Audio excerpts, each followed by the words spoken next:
Priority thought है, जो पहला सोच है, वो कभी भी आपके लिए नहीं होना चाहिए। आपके काम में, आपकी खुशी में, कहीं भी। बाद में आपके फ़ायदे होते हैं, आपको पता है, आप कुछ भी करते हैं, चाहे वो फाइनेंशियल वे में हो, इमोशनली हो, स्पिरिचुअली हो, पर आप कोई भी काम करें, आपका पहला थॉट होना चाहिए, इससे दूसरे को क्या फ़ायदा होगा। और मेरे आज तक के हर काम के लिए, अगर मैंने कोई नई चीज़ भी शुरू की है, चाहे वो मोटिवेशनल सेशंस हो, शायद मुझे ज़रूरत नहीं थी, मैं अपने पहली चीज़ों में ही काफ़ी बिजी थी, बट मुझे लगा कि नहीं, वो तो चल ही रहा है, और क्या चेंज हो सकता है, और ऐसा क्या हो सकता है जो लोगों को हेल्प कर सके। तो तब मुझे एक आंसर मिला था कि आज का जो यूथ है उसके पास 7 दिन नहीं है, क्योंकि मैं 7 दिन की कथा करती हूँ और एक दिन में 4 आवर्स होते हैं। तो मुझे नहीं लगता उनके पास इतना टाइम है, क्योंकि वो इतने कंपटीशन में जी रहे हैं आज। तब मुझे ऐसा लगा कि नहीं, आप पूरी कहानी करके मॉरल सुनाने से अच्छा डायरेक्ट उनको मॉरल दीजिए कि आप भाई सीख लीजिए और फिर आप अपने काम में वापस लगिए। रील्स और शॉर्ट्स का ज़माना। एग्जैक्टली। वाओ, अब क्या सोचते हो रील्स और शॉर्ट्स के ज़माने के बारे में? अगर जैसा मैंने कहा, वही, अगर वो एक अच्छा चेंज ला रहा है, बहुत अच्छा है। अगर वो एक नेगेटिव चेंज ला रहा है तो अच्छा नहीं है। As in depends on the type of content. The intention, जो बना रहा है उसका इंटेंशन, कि आपका इंटेंशन क्या है। अगर रील बनाते वक्त आपका इंटेंशन है कि मुझे व्यूज़ चाहिए, तो शायद वो रील सही इंटेंशन से नहीं बन रही है। अगर आपका इंटेंशन है कि ये बात ज़्यादा लोगों तक पहुँचे, देखा जाए तो दोनों का मतलब एक ही है, ज़्यादा व्यूज़, बात ज़्यादा लोगों तक पहुँचे। बट यहाँ पे आप चाहते हैं कि ये बात लोगों के लाइफ में जाए, सो दैट एक चेंज आए, एक अच्छा पर्सपेक्टिव आए उनकी ज़िंदगी में। यहाँ आपको सिर्फ लेना देना व्यूज़ से है, तो शायद आप कुछ भी बना के डाल सकते हैं। एक कंटेंट क्रिएटर है जिनका नाम है प्रवीण मोहन, उनके साथ हाल ही में पॉडकास्ट रिकॉर्ड किया था। उन्होंने एक चीज़ रिवील करी पॉडकास्ट पे, ठीक है? तो आज वो बेसिकली दुनिया भर के टेम्पल्स को कवर करते हैं, सिर्फ हिंदू टेम्पल्स नहीं, दुनिया भर के टेम्पल्स, मायन टेम्पल्स, अफ्रीकन टेम्पल्स वगैरह वगैरह। वहाँ जाकर व्लॉग्स बनाते हैं और दिखाते हैं कि ये आर्कियोलॉजिकल साइट्स है, एट्सेट्रा एट्सेट्रा। पर उन्होंने कहा कि 90% of my life I can't show online. Mostly जो चीज़ें वो देखते हैं वो शायद दिखा भी नहीं सकते इंटरनेट पर। तो मैंने उनसे पूछा कि क्या सबसे क्रेजी चीज़ क्या है, तो उन्होंने कहा कि उन्होंने हिमालय में जाकर वहाँ के साधुओं के साथ बहुत टाइम बिताया और ट्राई भी किया है उस सोसाइटी में एंटर करने की, उस लाइफ को जीने की, पर उन्हें बहुत मुश्किल लगा, क्योंकि उन्होंने कहा बेसिकली आप बोर्ड हो जाते हो वहाँ। और जो लोग वहाँ सर्वाइव कर पाते हैं उन लोगों को बचपन में वहाँ लाया गया था, तो उनके शायद डेस्टिनी में, उनकी किस्मत में वो ज़िंदगी लिखी गई थी।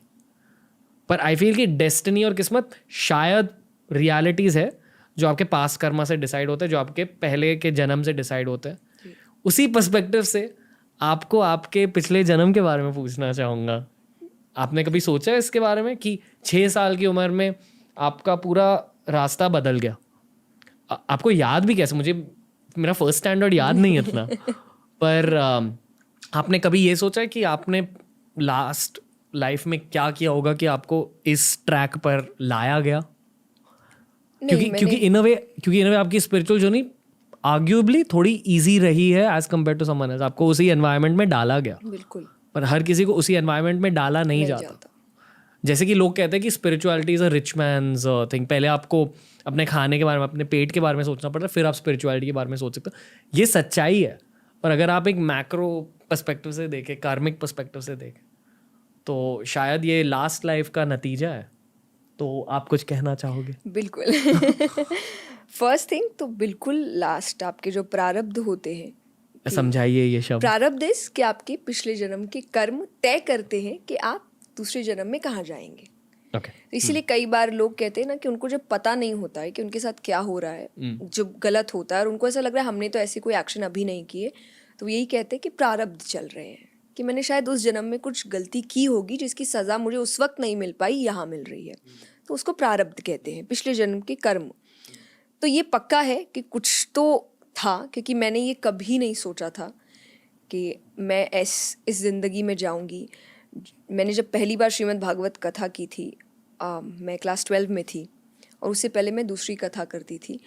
तो मैंने जब शुरुआत की थी, और जो पहला मंगलाचरण कहते हैं कि कि आप कोई अच्छा काम करने से पहले भगवान का नाम लेते हैं, वो जैसे ही शुरू हुआ एंड मैं रोने लग गई। एंड मतलब मैं रो भी नहीं रही थी, वो अपने आप आंसू आ रहे हैं, क्योंकि आपको विश्वास नहीं होता कि शायद ये किताबें आपके घरों में आपके दादा दादी रखते हैं दूर से, और आपको देख के ही लगता है कि इसको तो कौन ही पढ़ सकता है। आपकी एज क्या थी तब?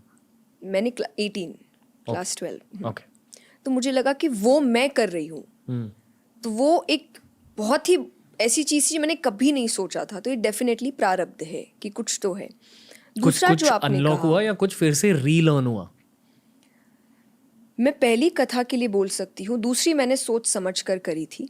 पहली श्रीमद्- कथा के हाँ, बारे में पहली कथा मैं जो कथा करती हूँ वो एक स्वामी जी है जो अब रहे नहीं, राम सुखदास जी, उन्होंने करी थी वो कथा। तो उनकी कैसेट्स आती है, उनकी कोई पिक्चर भी नहीं है कहीं पर भी कि कोई अब देख सके कि वो दिखते कैसे थे या क्या। तो मेरे दादाजी के टाइम या पापा तक पापा ने सुना था, तो उनकी कैसेट्स मेरे पापा सुनते थे घर पे, और वो बहुत इमोशनल हो जाते थे उसको सुन के, क्योंकि वो एक ऐसी कथा, एक डिवोटी की कथा है, बट साथ ही साथ वो पूरी फैमिली कैसे चेंज होती है डिवोशन में, उसकी कथा है। तो मुझे ऐसा लगा, अब आपको वियर्ड ही लगेगा ना, आपके घर में आपके पापा क्यों रोज रो रहे हैं कुछ सुन के, पर उससे पहले तक मेरे घर में हमेशा से एक स्पिरिचुअल इन्वायरमेंट रहा है, चाहे वो सत्संग को लेकर हो। एंड जैसा आपने कहा कि रिच मैन्स थिंग, ऐसा कुछ भी नहीं, हम बहुत हम्बल बैकग्राउंड से आए हैं। लाइक डिस्क्राइब करने जाए तो बहुत ही ज़्यादा हम्बल, हमने ऐसे टाइम को देखा है।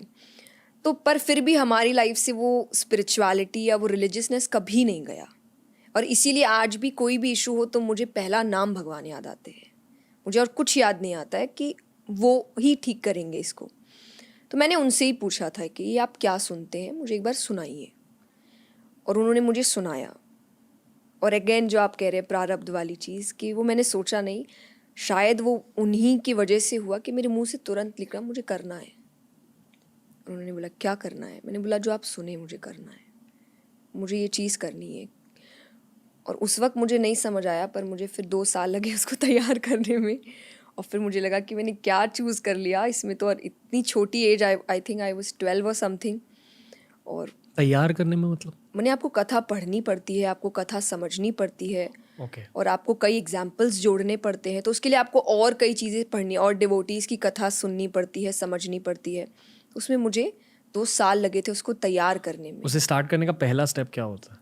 पहला यही कि जो उस कथा की किताब थी मैंने वो पढ़ा था, मायरा बोल के कथा है, क्या क्या? नरसिंह जी की कथा है, वो एक भगवान के, कृष्ण जी के बहुत बड़े भक्त हुए थे, तो उनकी जो किताब है मैंने वो पहले पढ़ी थी। और फिर जिनकी कथा थी उनको मैंने बहुत सुना था कि वो क्या बोल रहे हैं, क्यों बोल रहे हैं। मैंने ये कथा मारवाड़ी लैंग्वेज में करी थी, तो उसको फ्लुएंटली बोलना एक बड़ी चीज़ थी।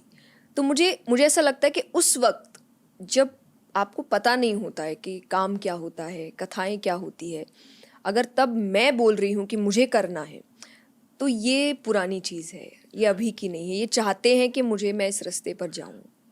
कहते हैं कि कोई कोई किताबों में स्पिरिचुअल पावर होती है, जैसे कि हैरी पॉटर में दिखाया गया कि किताब में एक स्पेल होती है और उस स्पेल के इफेक्ट्स आप में आ जाते हैं। पर 400 पॉडकास्ट किए, अब पहली बार कोई ऐसा मिल रहा है जो कथा के बारे में बता रहा है। मैंने ये शब्द भी शायद इतना नहीं सुना है। मेरे अकॉर्डिंग कथा मतलब स्टोरीज है, पर क्या होते हैं, मतलब ये कुछ स्पिरिचुअल नॉलेज होती है इनमें? से आपने श्रीमद् भागवत पढ़ी है? सुना है उसके बारे में। हाँ, तो पर बता दीजिए, मतलब ये listeners कथा को। है। श्रीमद् भागवत जब लिखी गई थी वेद व्यास जी के द्वारा ही, जिन्होंने वेद उपनिषद सब लिखे हैं, तो उन्होंने क्यों लिखी उसका रीज़न था, ये कलयुग के लिए ही खास करके लिखा गया था कि वेद उपनिषद में बहुत ज्ञान है ओके। और बहुत डीप ज्ञान है, उसको समझना बहुत इम्पॉसिबल जैसा है कि आपका माइंडसेट उस लेवल पे जाना चाहिए, तब जाके आप उसका अर्थ समझेंगे, वरना आप उसको ये बोल सकते हैं इलॉजिकल बात है या आज के टाइम पे ये सब होता नहीं, ऐसी चीज़ें हैं। तो वो क्योंकि एक संत थे, तो उन्होंने वो रोज़ बैठते थे चिंतन करने के लिए, सोचने के लिए क्या नया करना चाहिए। एंड वो सोच रहे थे कि मुझे ऐसा क्यों लग रहा है कि ये सब लिखने के बाद भी कलयुग के जो लोग होंगे उनका कुछ नहीं होने वाला। तो वो सोचते सोचते उनको ऐसा लगा कि इतना करने के बाद भी लोगों का कल्याण नहीं होगा या उनका अच्छा नहीं होगा, तो वो रोने लग जाते हैं। एंड कृष्णा सेंस नारद जी, नारद जी कि क्या हुआ है, जाके पूछो उनसे। तो उन्होंने पूछा, तो उन्होंने बोला ऐसी ऐसी बात है। तो उन्होंने कहा कलयुग में ज्ञान सुनने वाले ज़्यादा नहीं होंगे, रीज़न ये थोड़ा फनी भी हो सकता है कि सब बहुत ज्ञानी है अपने आप में, कि सबके अंदर आप नॉर्मली अब किसी से कॉन्वर्सेशन करिए, आप उनको एक अच्छी बात बताएंगे, वो और 4 बताएंगे। उनका ध्यान ये नहीं कि आपकी अच्छी बात को वो थोड़ा सा ऑब्जर्व कर ले या सुने, अपने अंदर ले, नहीं, वो तुरंत आपको बताएंगे मुझे भी ये पता है, मुझे भी ये पता है, मुझे भी ये पता है। तो नारद जी ने कहा ज्ञान सुनने वाले ज़्यादा नहीं होंगे। तो फिर बोले मैं क्या लिखूं? तो बोले तुम भक्ति रस लिखो। तो श्रीमद् भागवत में भगवान के 24 अवतार्स हुए हैं कृष्ण जी के, वो 24 अवतारों के बारे में लिखा है। तो कथा इसीलिए क्योंकि कहानी की तरह बताया गया है, पूरी एक A to Z लीलाएं कि उन्होंने कब क्या किया, कैसे किया। तो आपको सुनने में अच्छा, स्टोरी सबको अच्छी लगती है ना, तो श्रीमद् भागवत स्टोरी से चल के सीख देती है। तो इसीलिए श्रीमद् भागवत एक कथा है, प्रॉपर कथा है कि आपको वहाँ पे पहले भगवान की स्टोरीज बताई जाती है, फिर एंड में कि इस कहानी का मतलब ये है, आज के टाइम पे ये मतलब का आप ये हो सकते हैं, मैं ये हो सकता हूँ और हमको ये काम करना है, तो मॉरल निकल आता है। पर पहले कथा यानी स्टोरी होती है। बट उनमें कौन सी चीज़ आपको रुला देती है? श्रीमद् भागवत में हाँ, तो ये प्रसंग, ये टॉपिक आता है 6th डे श्रीमद् भागवत, क्योंकि पारायण के हिसाब से होती है 7 days और 1 month। ओके। आप ऐसे ही कर सकते हैं, आप ना कम ज़्यादा नहीं कर सकते। और किसी को पढ़ाने की ज़रूरत होती है एज इन, और एक गुरु चाहिए तो होता है? कोई भी, वो तो आप कोई भी स्पिरिचुअल बुक अगर ले रहे हैं, आप डेफिनेटली एक गुरु रखिए या मेंटोर रखिए, या जिनको थोड़ा उस किताब के बारे में या उस शिक्षा ज्ञान के बारे में थोड़ा नॉलेज है, या उनका दिमागी स्तर थोड़ा आपसे ऊंचा है, तो वो आपको वो चीज़ समझा सकते हैं। ये गीता जी में भी है कि जब उन्होंने अर्जुन से, भगवान ने कहा कि सच को समझो, एंड पहला